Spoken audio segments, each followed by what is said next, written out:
U.S. President Barack Obama and Japanese Prime Minister Shinzo Abe confront a painful wartime past with a symbolic gesture of respect, showcasing the talents of the African diaspora. And from Doggygate to divorce, Johnny Depp and his wife of 15 months split. Africa 54 starts right now. Good evening and welcome. I'm Vincent Makori. This is Africa 54. U.S. President Barack Obama made history Friday by walking through Hiroshima's Memorial Peace Park with Japanese Prime Minister Shinzo Abe. An American warplane dropped the world's first atomic bomb on Hiroshima on August 6, 1945, during World War II. The massive bomb killed tens of thousands, subjecting a generation to radiation sickness. Viewers Cindy Sain was on the scene to witness the solemn ceremony. Thousands of cheering Japanese greeted the president's motorcade as he made his way to the city's Memorial Park, which marks ground zero for the 1945 nuclear blast that destroyed most of the city. President Obama explained why he made the decision to come, as no other American president has ever done. That is why we come to this place. We stand here in the middle of this city and force ourselves to imagine the moment the bomb fell. We force ourselves to feel the dread of children confused by what they see. We listen to a silent cry. We remember all the innocents killed across the arc of that terrible war and the wars that came before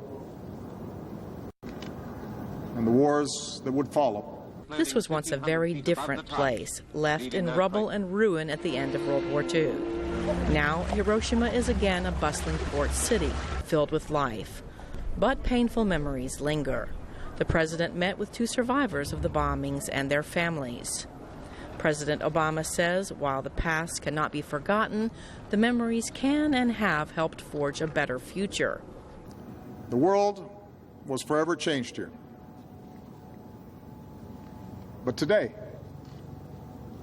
the children of this city will go through their day in peace.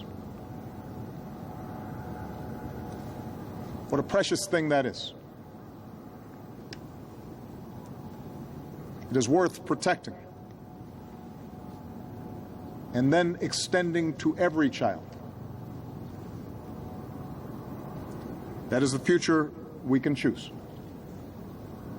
A future in which Hiroshima and Nagasaki are known not as the dawn of atomic warfare, but as the start of our own moral awakening.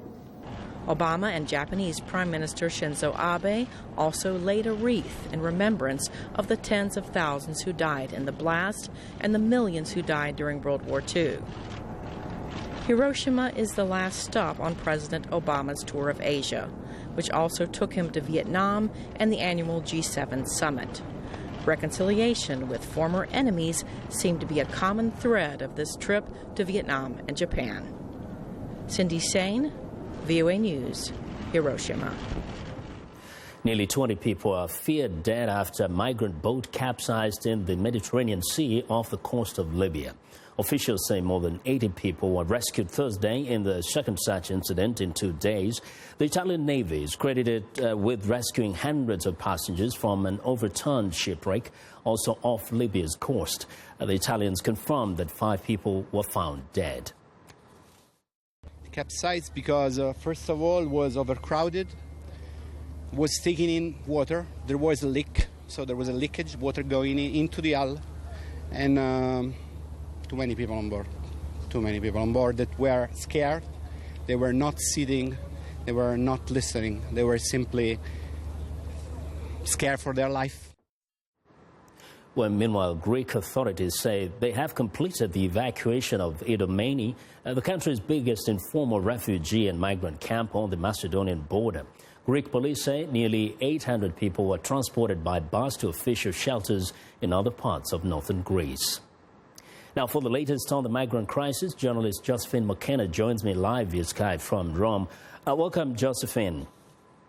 Thanks very much. Yes, Great to be here. Yes, we hear that, up to 10,000 people rescued in the just last few days. What is the latest today? Well, today was a bit quieter, but the previous 2 days were very intense. There were 22 operations just yesterday, 4,000 people rescued in one day in what's called the Sicilian Canal between Sicily and Libya.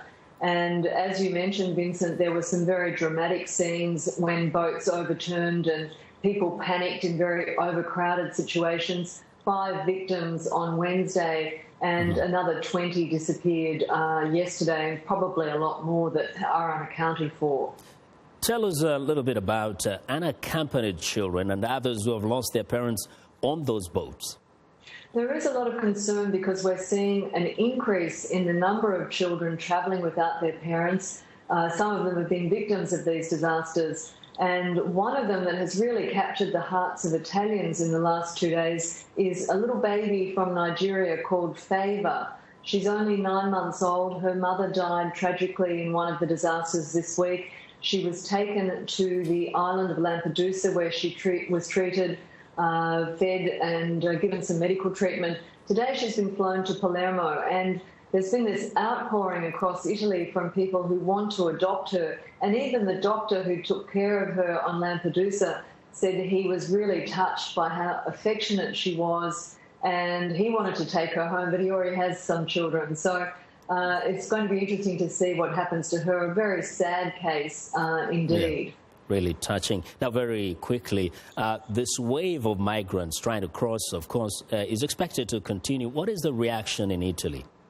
There's a very mixed reaction. The right-wing anti-immigrant Northern League is opposed to this wave of immigration, opposed to Italy being so welcoming. But today, the Interior Minister, Angelino Alfano, hit back and said, "Do you want me to be a murderer? My job is to welcome these people and ensure that no human lives are lost." And that's very much the feeling from the Italian Navy and the Italian Coast Guard and the boats that are also taking part from the European Union in these exercises. Josephine, thank you very much for your reporting.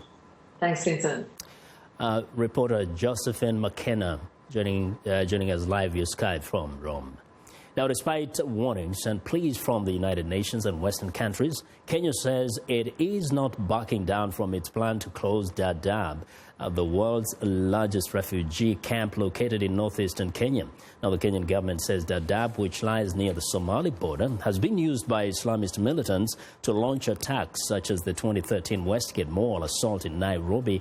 Last year, Kenya said it was setting a 3-month deadline to close Dadaab, but backtracked on the plan following UN criticism of any forced return. Now, Kenyan Deputy Minister William Ruto says his country has spent $7 billion on Dadaab over the past 25 years, but the facility now poses an existential threat to the country and must be closed. When we say the refugee camps pose an existential security threat to Kenya, we have facts, we have figures, and we can demonstrate that that indeed is the case. And that is why we expect the international community to work with Kenya in the framework of the tripartite agreement to expedite the repatriation of these refugees back home, because we believe that they can make huge positive contribution in their country in Somalia. Well, the UN Refugee Agency says Kenya and Somalia signed an agreement in 2013 to repatriate Somali refugees voluntarily. As Somalia has slowly started recovering from war and chaos, the population at Dadaab has declined from 500,000 to about 350,000. Now, for more insight, Mwenda Njoka, Kenya's Interior Ministry spokesman, joins me live via Skype from Nairobi. Welcome, Mwenda. Mwenda. Do you hear me? Vincent? Yes. Now, you just returned, actually, from Istanbul, where you attended this summit on humanitarian aid. Tell us, how did your stance resonate with the discussions at the summit? Okay, position because the camps, and the issue was when and how. So what the deputy they're trying to say or to explain to the humanitarian in was how we are going to go about it and what kind of support we expected or we would get from the rest of the world. Mm-hmm. Now, the other question is that we know there's already an agreement actually between Kenya, Somalia, and the UNHCR to repatriate people voluntarily. Why has this become an issue if indeed the plan is there? Okay, what has happened? If you recall, right, the tripartite was signed in December 2013, and it was supposed to last 3 years. And by that 3 years' time, we were supposed to have repatriated most of the refugees in Dadaab and other places. And at this point in time, almost like 2.5 years down the line, we've nothing much has happened in that regard.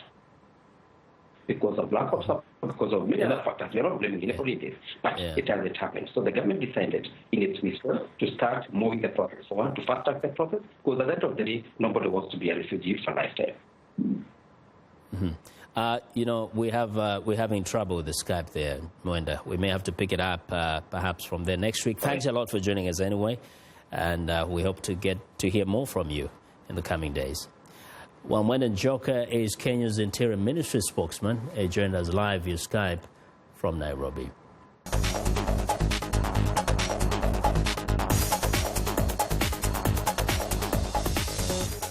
Well, in business news, the currency wars are a hot topic in the market, especially between Japan and the U.S., and with Nigeria adopting a flexible exchange rate policy. What does this mean to the local economy and global markets? Africa 54 business correspondent Jill Malandrino in New York meets with John Carter of Simpler Options to discuss the issues. While there's significant long-term potential for Africa in terms of expanding its industries, near-term there are some concerns because of currency fluctuations. John, explain to us how foreign currency impacts the local economy and global markets. Sure. From a bigger perspective, the main thing to keep in mind is that if a country's currency is cheaper than their trading partners, then the exports that they're sending out are going to be more attractive. So it actually will increase exports, which also increases employment. So it's a good thing to essentially have a weak currency with your trading partners. On the other hand, if you're importing a lot of stuff, it's better to have a stronger currency or a currency that's rising against your trading partner, and then that way the imports just become cheaper. Right. So Nigeria on Tuesday, they had made a move from going from a fixed rate to a flexible rate. Could that be good for the economy? Because there are struggles there as imports have gotten so expensive and they're exporting less because of the oil crisis. So the good thing there, that does offer a lot of flexibility in terms of if they would like to get more exports out of the country, then if their currency continues to fall against the dollar, then that's a good thing for that. If, on the other hand, the idea is like, especially if they're trying to figure out what exactly to do with it, if it's something where it's like, okay, the currency is strengthening against the dollar, that's great, because that's the opportunity to go and buy goods to import in, because it's going to be cheaper against the currency. Do you think the currency wars are heating up at this point globally? I think that's the big economic war going on right now. Is it's a race to the bottom, where you've got the big economies, whether it's Japan, and at this point now China, are deliberately devaluing their currencies, specifically against the U.S. dollar, so that they can export more to America. And the U.S. is also have been trying to figure out, well, if our dollar's too strong, then that's going to hurt our economy as well. And really, at the end of the day, every major economy out there wants a lower currency to kind of keep that going, to keep employment up. And it's a war going on right now, and it's a battle. Okay. All right. Thank you very much, John. Absolutely. For the Voice of America in New York, I'm Jill Malandrino. Thanks a lot, Jill. Now we want to know what you think about Africa 54 and the stories we cover. Join the conversation on Facebook. The address is Africa54, and check out our headlines 24/7 on voaafrica.com. Find me on Twitter at VOA Vince Makori. Coming up, celebrating the accomplishments of the African diaspora in the U.S. Stay with us.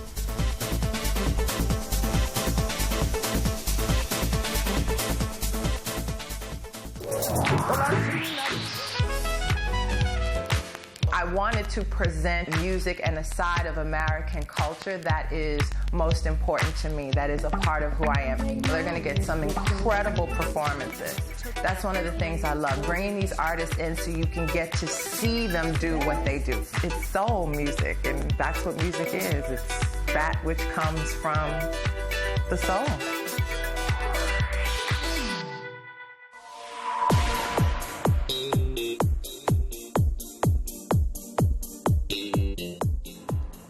Welcome back. It's Music Makers Friday, and today we give you a taste of Zimbabwe with the group Mokomba. Music Time in Africa's Heather Maxwell recently hosted the group and joins me now to tell us more about them. Heather.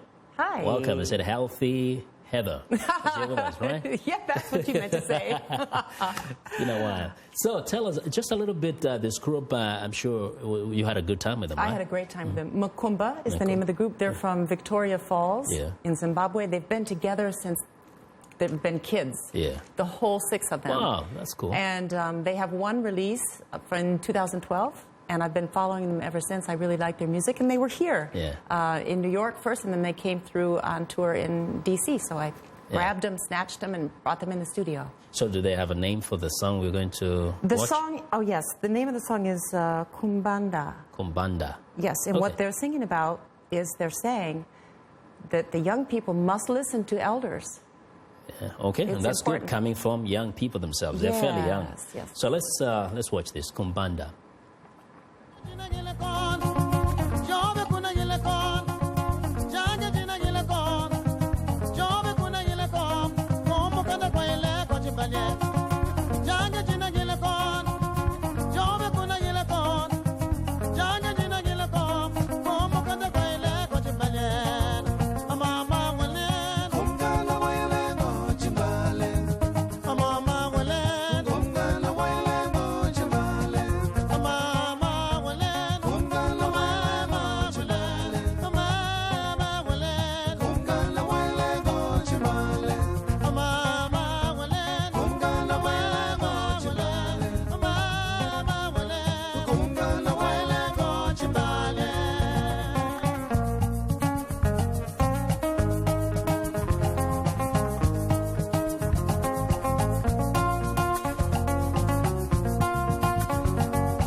I like everything about this group and about this music. Yeah. Yeah? So it's good to, I'm sure they told you a little bit about how they have managed to stick with that style, with being just authentic and playing instruments. Yes. How did they manage to just maintain that? I mean, they call it Afrofusion because they're from this region in Zimbabwe where there's a lot of different tribes that come together, and also they're on the border of other countries, so it's kind of a mix of all different sounds. Yeah. That's why they call it Afrofusion.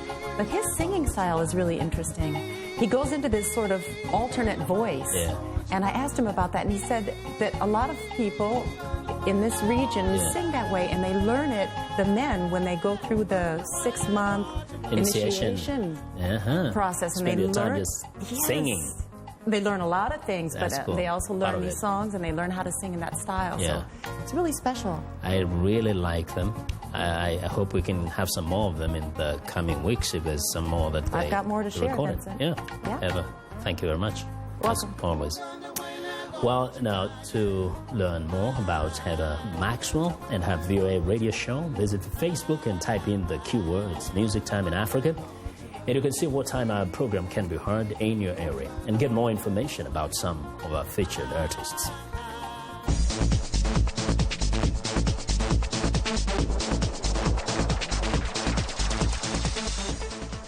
Well, Africans in the diaspora are continuing to showcase their talents in the U.S., both in quality film production and writing books. The story of Nkem Denchukwu is just one of how Africans in America are rising to the top. Africa 54's Esther Githu-Ewart talked to her about life, movies, and children's books. Nkem Denchukwu grew up in Nigeria, from humble beginnings with dreams to make it big someday. 22 years ago, she immigrated to the United States with a passion to write children's books, but film production was not on her radar. Nkem has authored 3 books and says adults inspire her to write for kids. When you learn about somebody's childhood, then you probably begin to understand why they behave the way they behave. Nkem's children's books include Odera, an orphan's tale that looks into family relationships, stress, and mental illness. The inspiration behind that one is actually the perception of Africans, or some Africans, when it comes to mental illness. What should we do, especially when it comes to mental illness and the stigmatization? We need to teach them. Ignorance is a disease. Her other books include Alligators, a book on bullies whom she calls cowards. Bullies are not born, they are made. This book will just teach kids to know bullying is not good, and bullies are everywhere, and bullies are cowards. Her book, Zoe, has 2 lessons, one on consequences of disobedience and believing in oneself. She says those who have read her book, Tribal Echoes, say it is engaging. Nkem's film production work was by chance. She approached Dan Okolo, a renowned Nigerian film director, to edit one of her books, and that was a turning point in her career. So he gave me a script, and before I knew it, I was like, this is interesting. So I came on board as the production manager. I ended up being one of the producers, and when the next project came, he just gave me a script, and I just broke everything down and started looking for locations. We are 2 lions littered in one day. Nkem soon perfected her art in film production, producing award-winning films, among them a Nollywood movie, Gem of the Rainforest. So that one actually received African Oscars Award for Best Director. The film, A Pound of Flesh, is packed with emotions. Last year received the Canada International Film Festival Rising Star Award, and also African Oscars Award for Best Film in Diaspora. I have invited the 6 wealthiest men in the country as my guests. Other films include Page 36, which won Best Screenplay at the African Oscars. She also produced Bayou City of Kings, featuring the good, the bad, and the downright scary. Nkem is working on 2 other thrillers, Eureka Road and The Tell Heart. You're writing the books, you're producing films. What's next for you? I would like to be a millionaire. The next thing for me is to start reaping, fruits of my labor. Then I'll be able to be blessings to other people. She has donated some of her books to school children in eastern Nigeria and says hard work will keep her star rising. Wait. He's here.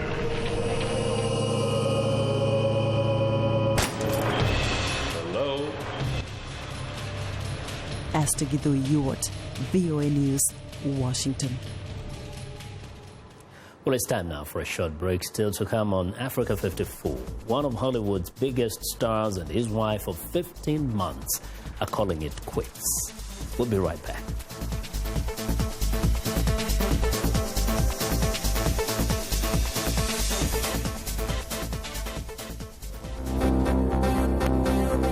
We are extremely concerned about the conditions of detention at a military intelligence detention site located in Gorom, about 20 kilometers south of Juba.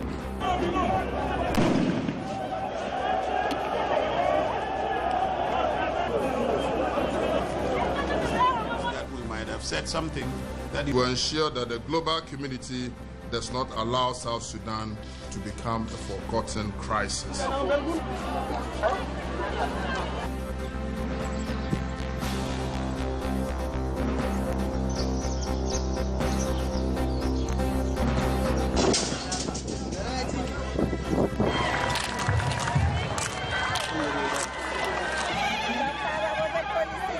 Comment faire en sorte pour que ça ne se répète pas? Est-ce que la solution, c'est pas aussi de développer les Congo? C'est la première des solutions.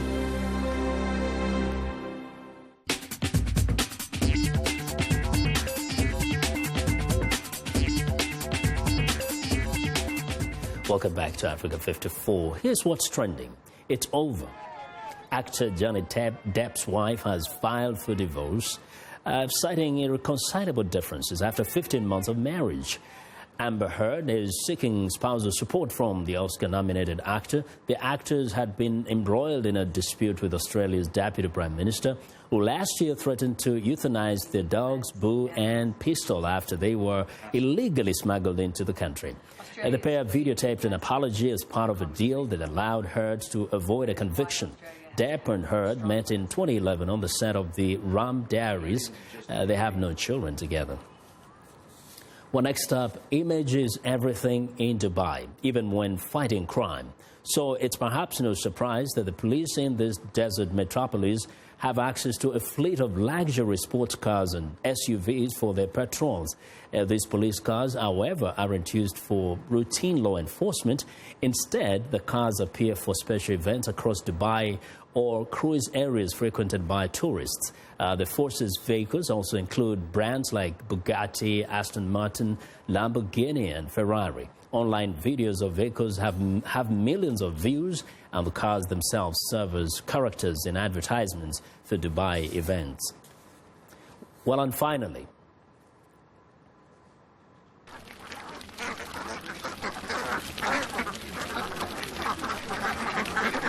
on Vergenoeg, the wine estate in Stellenbosch, South Africa, about 1,000 Indian runner ducks parade twice a day into a vineyard to rid it of pests every morning at 9:45. The ducks are released from their enclosure and race to eat the snails and insects that can devastate a grape harvest.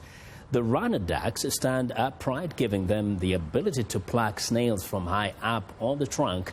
They are skinny enough to fit between the vines. Now, the duck keepers say the birds help keep the vineyard sustainable. A video of the ducks' morning commute has gone viral on social media, and that is what is trending today.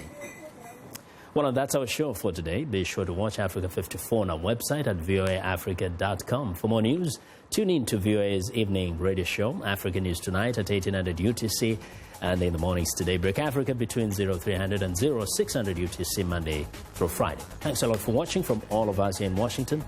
Have a good night.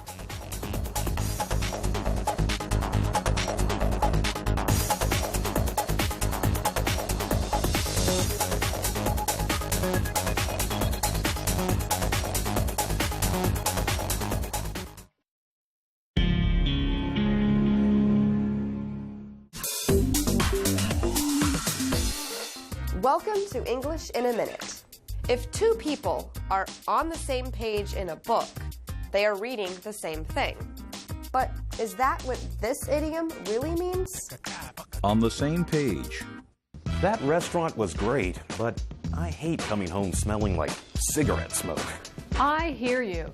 I wish the city would finally ban smoking indoors. We're definitely on the same page there. If you're on the same page as someone, it means you are thinking in a similar way. It means you have a similar opinion about someone or something, or have the same understanding about a topic. You don't actually have to be reading the same book as someone to have the same idea. This idiom can be used in all situations. And that's English in a Minute.